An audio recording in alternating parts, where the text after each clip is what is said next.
Welcome back to another episode of the Independent Sponsor Update, sponsored by Frisch Capital Partners. Today I've got Bob Frisch with Frisch Capital on the show again today. Thanks for being here with us, Bob. Hi, Drew. Deal killers. We've got a whole series about it. Today we want to talk about one, which is the company not performing. This is the, look, in what we do, Bob, it's the biggest risk that independent sponsors, deal guys, no matter what side of the fence you're on, it's the biggest risk and variable that's really outside of our control. And so, we do our best to underwrite the performance of a company, that it's going to do what it says it does. But at the end of the day, if a company doesn't do what it says it's going to do, whether it's projections, right, whether it's executing on a new strategy or increasing prices or whatever it could be, there's a whole myriad of things.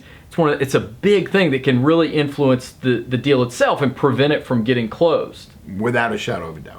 When we get involved, when an independent sponsor gets involved with a company, there are going to be months that during the due diligence process, finding the capital provider, finding the lenders, finding everybody that gets involved, and then go to closing, and then there's all the documentation. There are literally months involved, 90 days, 120 days, and oftentimes you're going over a quarter end, or sometimes whoever you're dealing the deal with is tracking on a monthly basis about how well the company is performing. If it starts to slip, that is a huge problem. And so the independent sponsor responsibility is to make sure that the management team at the company never loses focus. And if it does start to slip, that they are covering it extraordinarily well. Because a surprise to a capital provider as you go down the track virtually is a death knell to your deal. If you surprise them and all of a sudden the numbers are falling out of bed. Absolutely. And to kind of dig one step deeper, because let's be honest, it's not that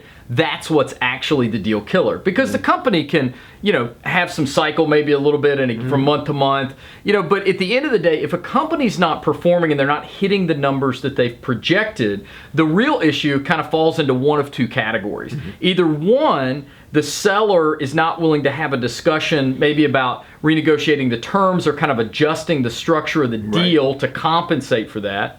That's one. Or the other side of it is that the independent sponsor or the capital provider, they've basically underwritten the deal based on a certain thesis. And that thesis includes the company hitting certain numbers or performance metrics. Right. And so they decide that the company's not as good anymore, and so they walk away. So those are really, if we dig into it, that's kind of what happens at the end of the day. Yeah, there's a potential for a renegotiation if it does, if the numbers do slip or slip badly. There's always the quality of earnings that is going to be done, and that's a key ingredient. That's measuring the cash flow, both historically and current. And so as a result, that number, when it does come in, we've seen independent sponsors actually put in a little bit more money to say, look, I still believe in this transaction. I realize the Q of E came in lower than we thought, but I'm going to add more money. We've also seen other guys go back and renegotiate a deal. Maybe they'll have an earn out as opposed to all that cash going to the seller.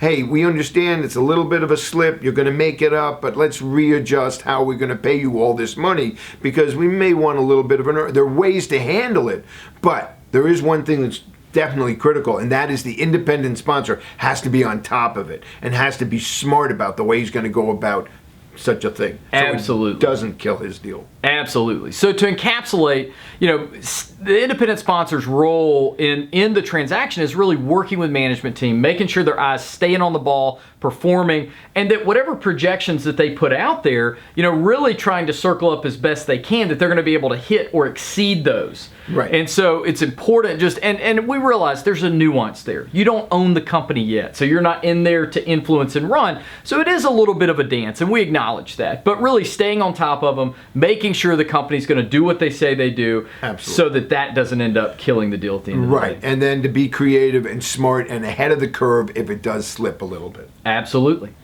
Well, thanks again for watching another episode of the Independent Sponsor Update. Please feel free to subscribe so that you can check out our other episodes and future episodes. And we look forward to seeing you on the next show. Thanks, Bob. Thanks, Drew. Appreciate it.